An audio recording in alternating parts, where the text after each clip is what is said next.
மச்சி இது வந்து உப்புமா நல்லா இருக்கா? நல்லா இருந்தாலும் இல்லாமல் தான் நீ தின்னுதே ஆகணும் அதை. ஏன்னா வந்து அதுதான் பண்ண முடியும்.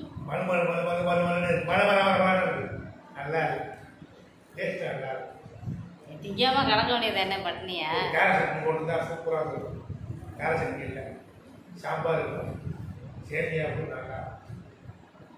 அதுதாங்க நல்லா இருக்கும்.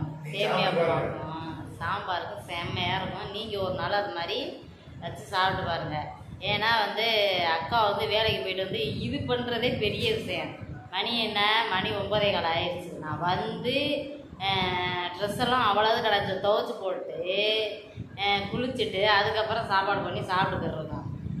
நல்லா இருந்தாலும் நல்லா இல்லை வந்தாலும் இதுவே சாப்பாடு இன்னைக்கு. பாய்.